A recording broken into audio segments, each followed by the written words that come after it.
On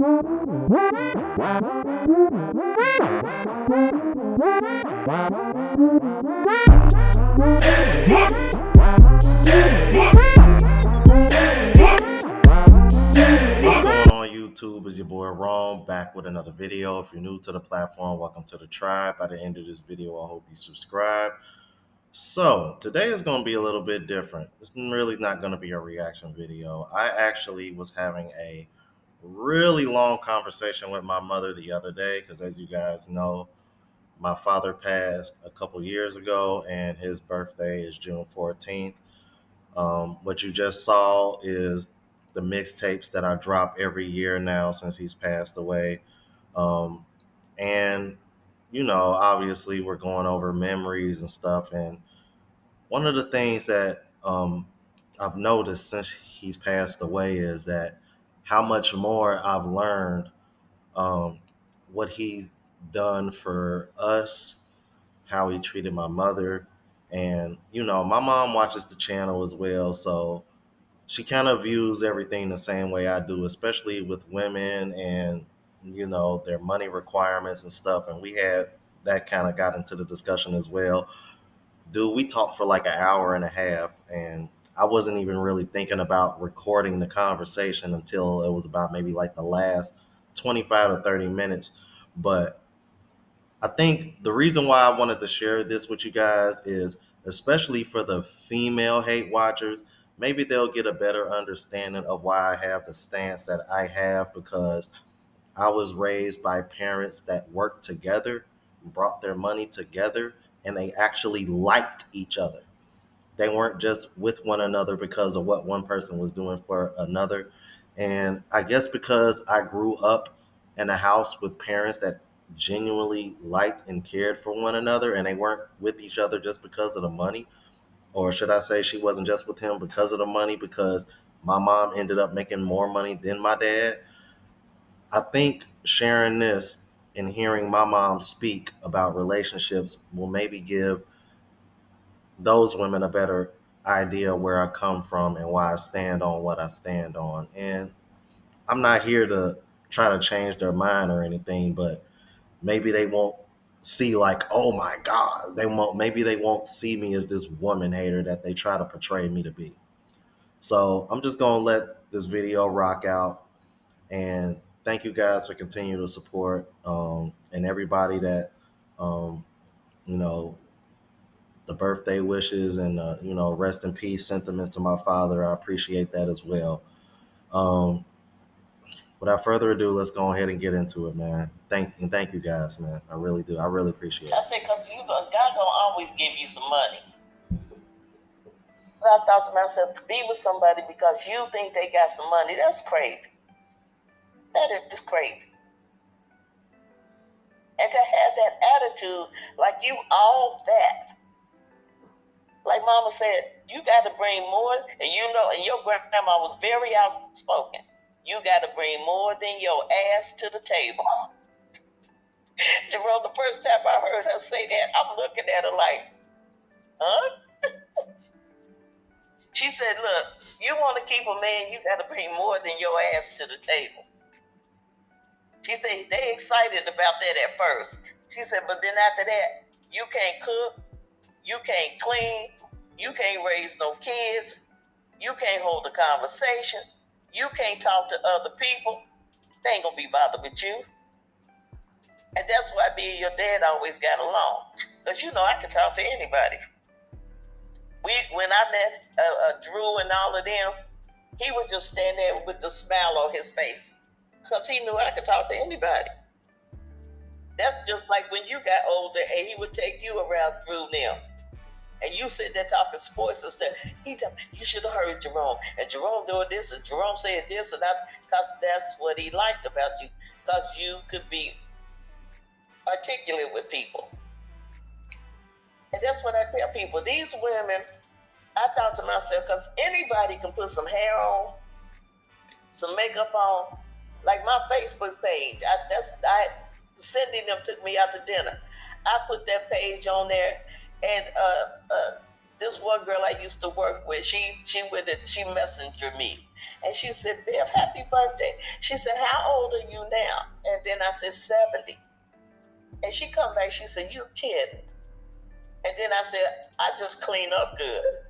Because I'm thinking, I don't look like this in the mornings, but I still know how to clean up good. And I know how to keep my skin together. But I thought to myself, I thought myself, and I had a lot of qualities. That's why Roy stayed with me. That's why he didn't want nobody else to have me. I thought to myself, so whenever I see them talking stupid, I think of my mama. Oh, honey, you're going to have to bring more than just your ass to the table. Because that gets real old if you can't do nothing else. You trying to have a conversation with them, and they looking at you like you some alien or something. Like, what? You be like, oh, you know what? Never mind. just never mind. And you know what? And I watched how people interact with each other. Like Will and my niece's cousin Keisha and her husband Will. Mm-hmm. Will is shorter than Keisha. And I think Will had this short man syndrome, but he is a very handsome looking guy. And me and Dee Dee always make it over him because we be like, I said, Dee Dee, here he come. He come. He's like, he be blushing. I said, look how handsome he is. And but he's the type, he loves Keisha to death.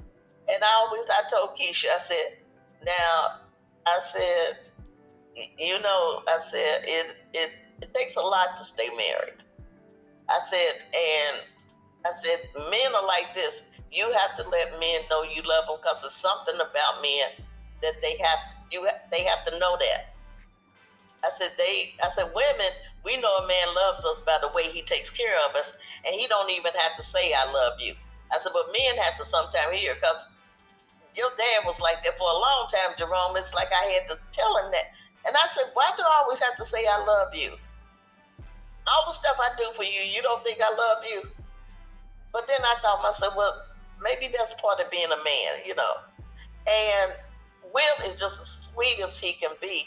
And him and Keisha are such a cute couple. And I told Keisha, I said, you and Will, I said, don't let nobody get in between that. Nobody. And then she said, well, she said, I love Will. She said, but in the beginning, I was self-conscious about being taller than him. I said, well, wear flat shoes. I said, well, just wear flat shoes. I said, but you don't give up a man because you taller than him and he good to you. I said, because you had a baby daddy that was taller than you, right? She started laughing. She said, yeah. Was he good to you? She said, hell no. I said, see what I mean? I said, see what I mean?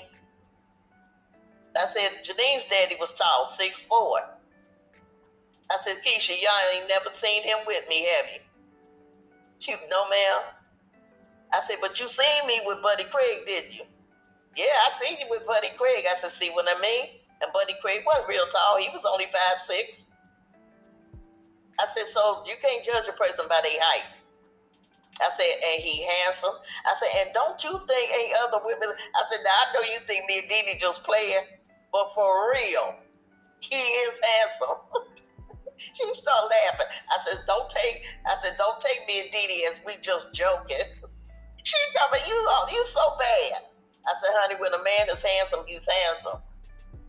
And Jerome, he's a contractor. He can tear down your kitchen and put it back together. I thought, I want some white cabinets next year. I'm gonna call my boy Will. And contractors make good money. He make good money. Him and Keisha they don't want for nothing. They both, when they walked in, you could tell his beard. Jerome, I wanted to touch his beard. His beard was trimmed to and clean, and skin just as smooth as it can be. And Keisha's still skinny. She's still tall and skinny, And I told her, I said, if the two of you can work together, I said, don't listen to outside people. I said, I learned that easy. Don't let nobody get into your marriage. It's between you two. And she said, yes, ma'am, you right. I said, because don't you think ain't some other woman looking at him? I said, oh, I can tell you from experience, because I'm gonna tell you, with Ella's sister, she was divorced, and asked Gwen to ask Roy to go skate. To ask your brother if he want to go skating. What? She mean, do Bev and Roy want to go skating? And so I said something to her. Then she told, well, Bev, I didn't invite you because I know you don't skate. I said, but I can go watch him. I'm thinking to myself, no, you only invite Roy skating without his wife. I like to go watch him skate. I thought, yeah, I know you want to be out there on the skating rink, skating backwards with him. Because Roy, that's what killed me about Roy. On a pair of skates, he was just as graceful. Oh, Jerome, he be bouncing and sliding. I be looking at him. I'm like, Yeah, oh, I remember him. I remember watching him as a kid skating. I was like, damn, I wish I could skate as good as my dad, because he would try to teach me, I and be, I was like Bambi on skates. I couldn't do, yeah, you like me. but my, I can't do I'm it. like, but Pops was cold. He was skating backwards and everything. I'm like, damn. I'm like, I know. how the hell is my dad so good at skating? I remember seeing that. And I told him, I said, Roy, I said, how you that graceful on skates? And then when you take your skates off and you get on the dance floor, you completely different. He's like, I don't know. And I tell people, every Sunday, he would take Janine and her friends skate. And, and this white boy lived across the street. He like a month older than Janine. His name Ty Miller.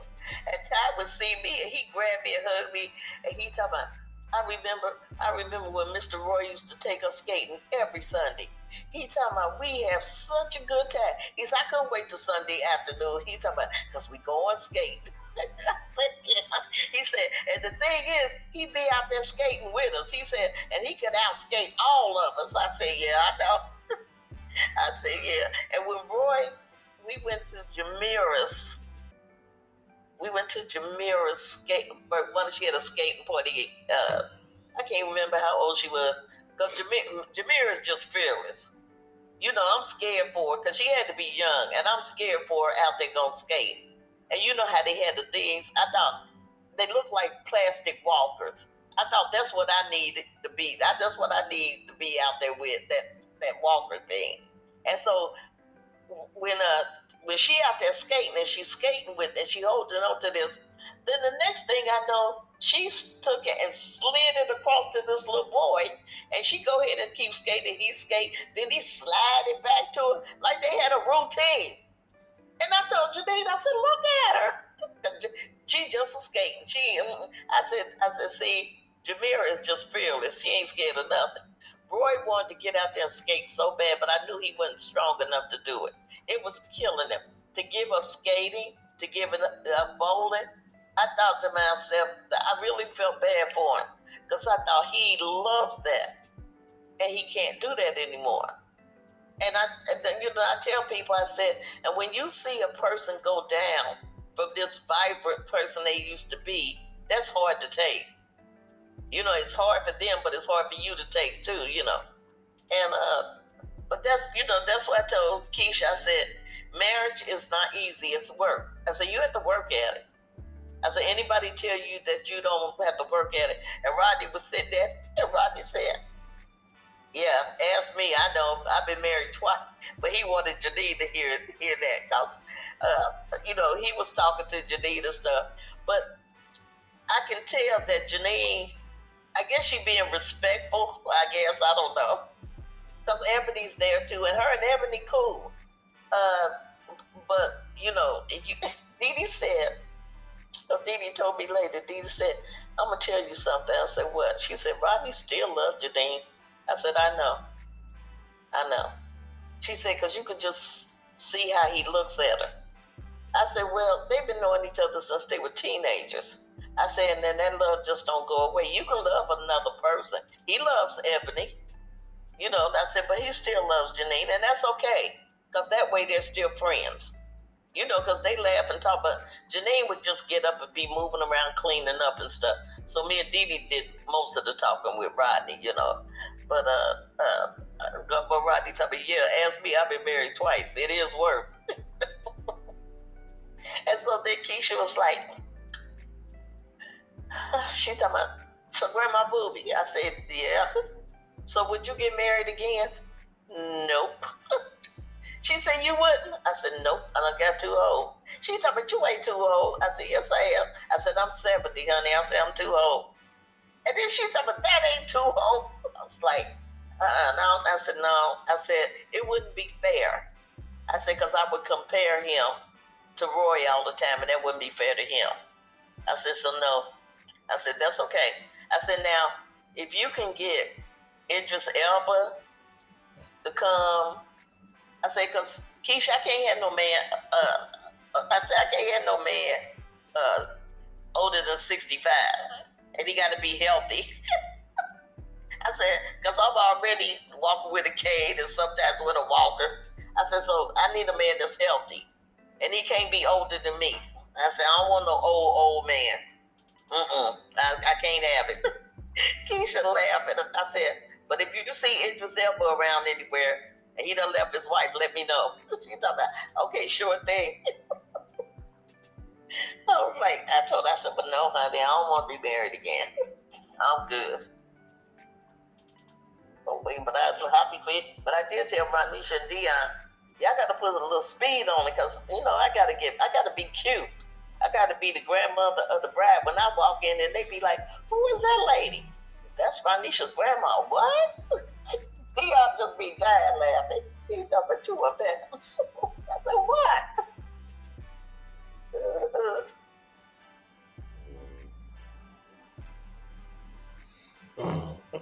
You know what, I'm like, I don't know. It seems like since Dad passed away, I know it seems like I learned more about him now than I did when he was alive. Like, I had no idea that back in '96 when we did all that traveling, it was because he was working so much to make sure we had the money to do all those things. I didn't even know that until you told me that today. And see, you really, Jerome, by the time your dad got young, you still was young. You was only like 17 when he had his first stroke. Mm-hmm. So basically, you were young. So as you starting to get older, he's getting sicker. So those are the years you really remember, the sick years. Mm-hmm. And you can remember like Disneyland. You can remember Gatlinburg and stuff. Y'all going to baseball games and stuff. But the everyday stuff is hard to remember. Mm-hmm. That's what it is, hard to remember. And that's what I try to concentrate on before he got really sick. Because he didn't really get really sick until 2009 when he went into renal failure and had to start taking dialysis. That's when he really got bad.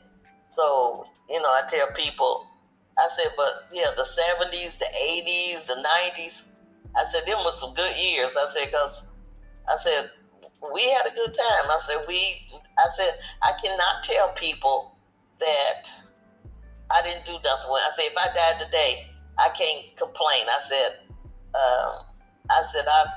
traveled to places I never even thought of. I never thought to go to New Orleans or Vegas or Reno or Florida. When I was a kid, we was out for the summer, and it was exciting to ride over the bridge to Covington and Newport. Because my parents didn't go nowhere. When other kids, when they would be talking about going down south to see their grandma and stuff, well, the relatives we had down south, we didn't know them. So we stayed here in Cincinnati. I tell people that's why I didn't know nothing. I only knew the area we lived in. I didn't know nothing that much about the city until I met Roy. And then Roy knew everywhere, so I was like, yeah, I tell people, it was a good thing I went to Western Southern. Well, if I had started at Western Southern, I wouldn't have met your dad anyway. Because I went out with a girl that I worked with that night, and then I met him that night. So I tell people, I said, well, that go to show you how God puts things in place for you, so I told him, I said, yeah, because I thought when I found out he lived in Walnut Hills, and we walked from Mama's house all the way up to Gilbert Avenue where he lived, and of course, me being young, I could walk that long. I said, this is Walnut Hills? And he said, yeah. And I had to laugh. He said, what? I said, I passed the Walnut Hills test and could have went to Walnut Hills High School. And my mama talked me out of it because she said it was too far away. And he looked at me and he said, Walnut Hills High School was too far away from where you all live now? I said, yeah. He said, well, you would have just rode the bus to school.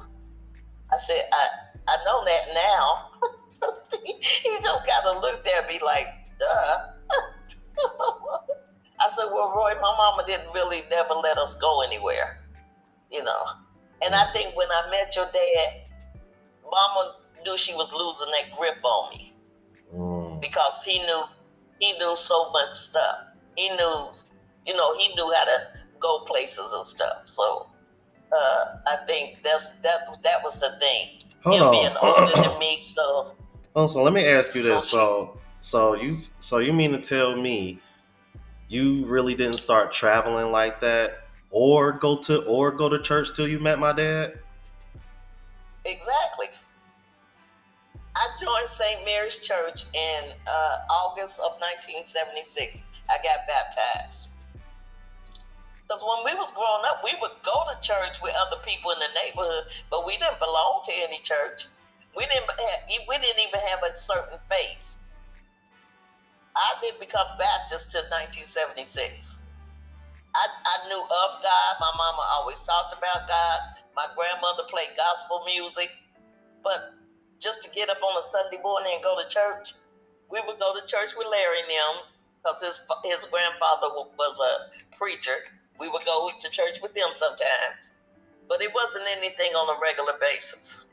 My mom and dad didn't get up and go to church.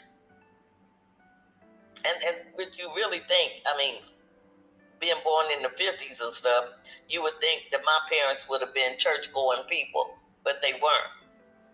So really, to go to church on a regular basis, Roy took me to church. He took me to church, and I joined church in August of '76 and was baptized then.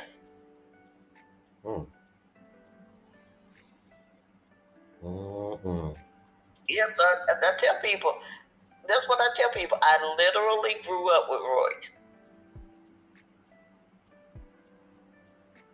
I thought to get on a plane and fly somewhere, I had to learn the city of Cincinnati first, because I didn't know nothing but downtown Cincinnati. That's what I knew. I knew how to get to of course, when I started working at Western Southern, how to get back home. But we didn't venture out because my mama didn't do that for us. You stay right here in this little pocket. And so when I met Roy, he pulling me out of it. But let's do this. Let's go here. And Jerome, I'm gonna tell you the first place where we traveled and I stayed overnight. It was 1977. That summer. And me, him, and Janine went to the Ohio State Fair and stayed overnight at the Holiday Inn. That was my first experience traveling outside of Cincinnati. Now we would, I had rolled up to Dayton to see Ann and them. He took me there. But to really what I called a vacation, we went to the Ohio State Fair and stayed overnight. And I remember me, him, and Janine in the pool and stuff. And really, my mama bought me my first suitcase. It was a blue suitcase and a blue overnight case, hard body. I wish I had kept it. So that that's funny. And then after that, because we really start traveling like when we moved to Parktown. Because we went to Gatlinburg. We went with Gwen and Ellis, my friend Sheila and her husband, and our friend Larry and Yvonne.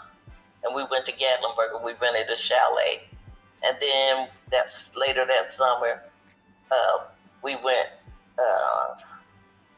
to where was it? Pensacola, Florida. I told you where we rented the van.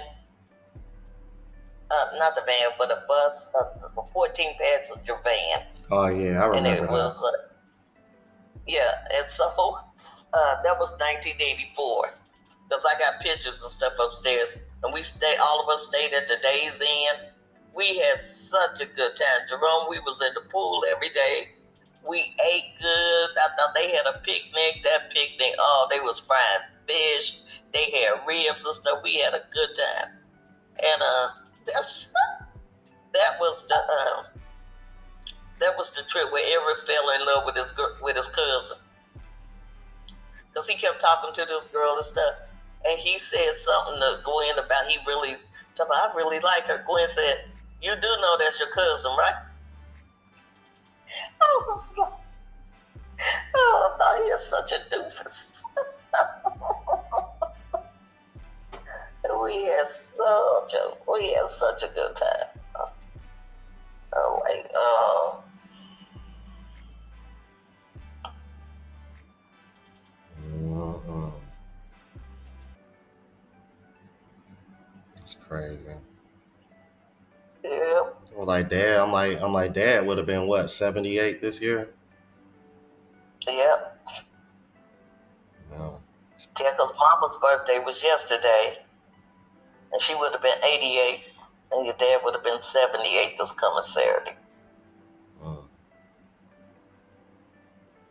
Yeah, so it's probably like, so you okay over here? And I said, yeah.